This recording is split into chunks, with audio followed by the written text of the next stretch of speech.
Picture this, a war that lasted over a century, turning cousins into deadly rivals, unleashing arrow rains that darken the sky, and toppling empires in a storm of steel and betrayal. The 100 Years' War, 1337-1453, was no quick skirmish. It was Europe's bloodiest family feud, pitting England's lion-hearted kings against France's iron-fisted Valois. Why did it erupt? How many thousands marched to muddy graves? What weapons carved victory from chaos? And what fatal blunder cost England everything? Today, we charge into the heart of the fray.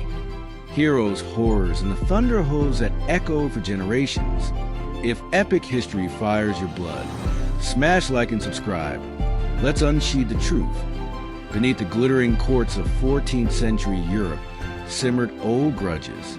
England held vast chunks of France. Aquitaine, modern southwest France, a jewel from Eleanor of Aquitaine's marriage to Henry II in the 1100s. But French kings chafed at this foreign foothold, demanding homage like a vassal. Enter Edward III of England.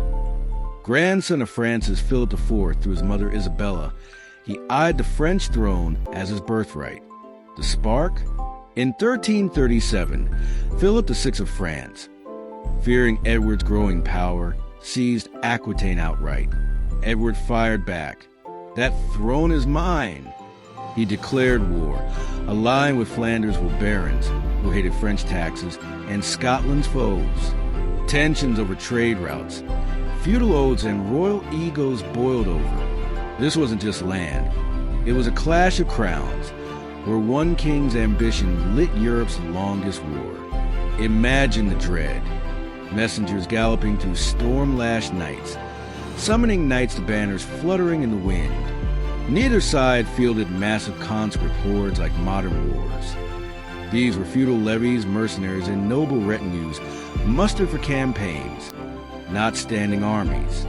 France, the continent's giant, could summon overwhelming numbers.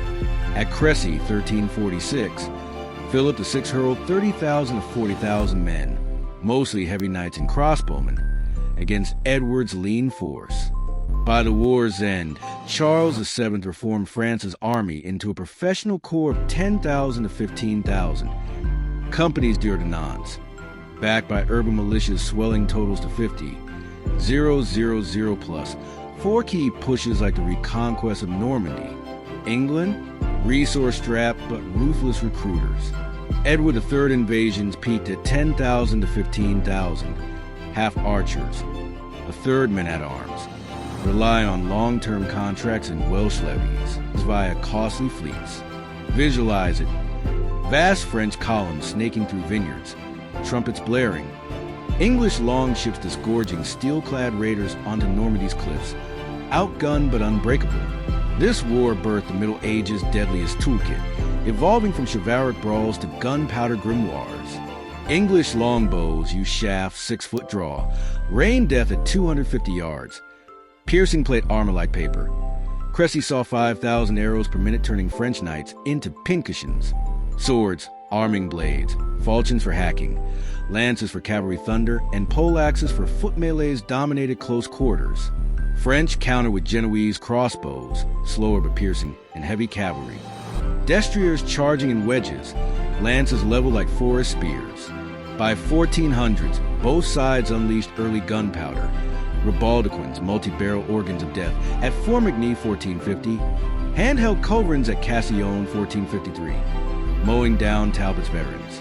Sieges, trebuchets hurled 300-pound stones. Early bombards cracked castle walls. Battles like Poitiers 1356. Black Prince's 8,000 ambushing 20,000.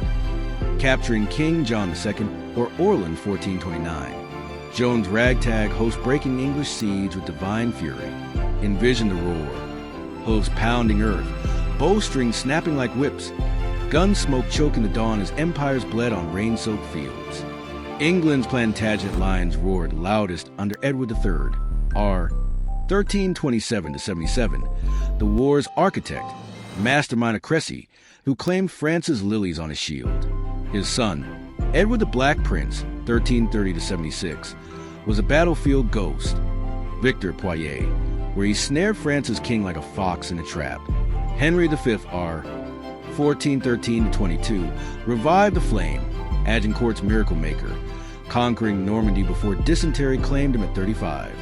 France's Valois Phoenix rose from ashes. Philip VI, R. 1328-50, ignited the feud but crumbled at Crécy. John II the Good, R. 1350-64, fought valiantly at Poitiers, captured, ransomed for 3 million gold crowns, his chivalry costing dear. Charles V the Wise, R. 1364-80, flipped the script with guerrilla raids, reclaiming land sans pitch battles.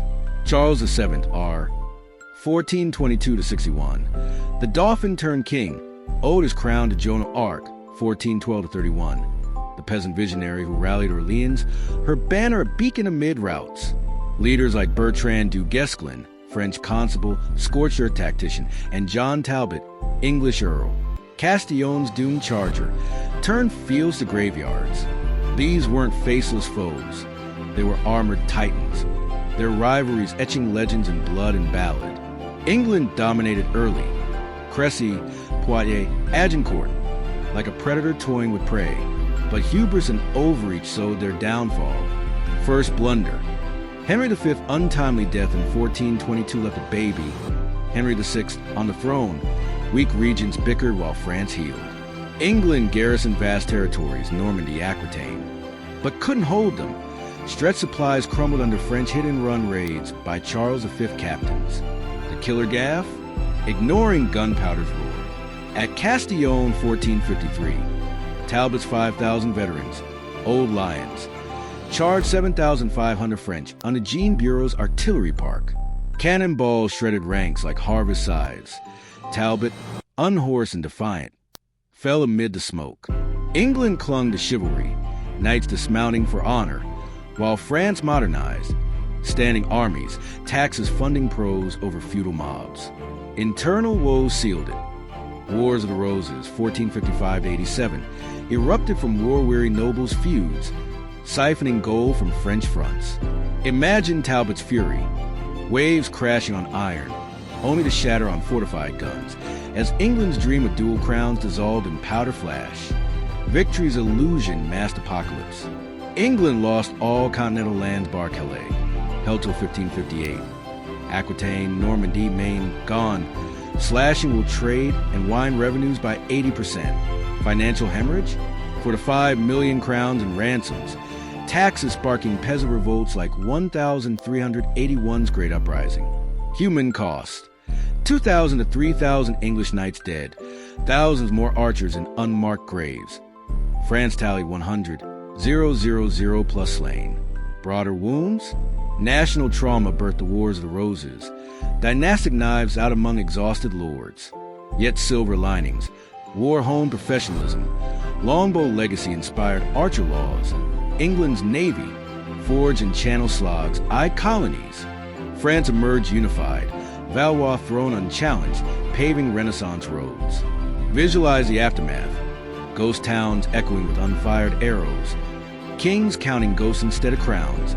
The century's fury leaving Europe redrawn in regret. Victory's illusion masked apocalypse. England lost all continental lands bar Calais, held till 1558. Aquitaine, Normandy, Maine gone. Slashing will trade and wine revenues by 80%. Financial hemorrhage? For 5 million crowns and ransoms. Taxes sparking peasant revolts like 1381's Great Uprising. Human cost. 2,000 to 3,000 English knights dead. Thousands more archers in unmarked graves. France tallied 100,000 plus slain. Broader wounds? National trauma birthed the Wars of the Roses. Dynastic knives out among exhausted lords. Yet silver linings. War home professionalism. Longbow legacy inspired archer laws. England's navy. Forge and channel slogs eyed colonies. France emerged unified. Valois throne unchallenged, paving Renaissance roads. Visualize the aftermath. Ghost towns echoing with unfired arrows. Kings counting ghosts instead of crowns. A century's fury leaving Europe redrawn in regret. From Edward's bold claim to Talbot's last stand, The 100 Years' War scarred souls and shaped superpowers. What's your take? Was England's defeat inevitable or a tragedy of timing? Drop in comments, like if this battlefield burned bright, and subscribe for more war epics. Next, Napoleon's thunder? Hit the bell. History's heroes await.